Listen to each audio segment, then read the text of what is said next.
কবরে লাশ রাখা, মাইয়াতকে কবরে রাখার সময় আমাদের দেশে কি পড়ে? এই যাইছি সূরা তাহার আয়াত পড়তেছে, এই যে প্রসিদ্ধ আমাদের দেশে আপনার মাইয়াতকে কবর রাখার সময় কি বলা হয়? মিনহা খালাকনাকুম ওয়া ফিহা নুঈদুকুম ওয়া মিনহা নুখরিজুকুম তাহারাতান উখরা, পড়ে না? সূরা তাহার আয়াত নম্বর 55।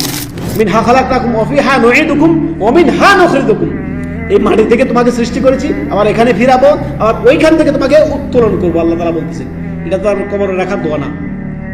কোন মাইয়াতকে যখন কবরে রাখতে যাবেন, মৃত ব্যক্তিকে কবরে রাখতে যাওয়ার সময় আপনি বলবেন বিসমিল্লাহি ওয়া আলা মিল্লাতি রাসূলিল্লাহ। সহজ কথা, মৃত ব্যক্তিকে যখন কবরে শোয়াবেন, আপনি লাশকে যখন কবরে রাখবেন, আপনি কি পড়বেন?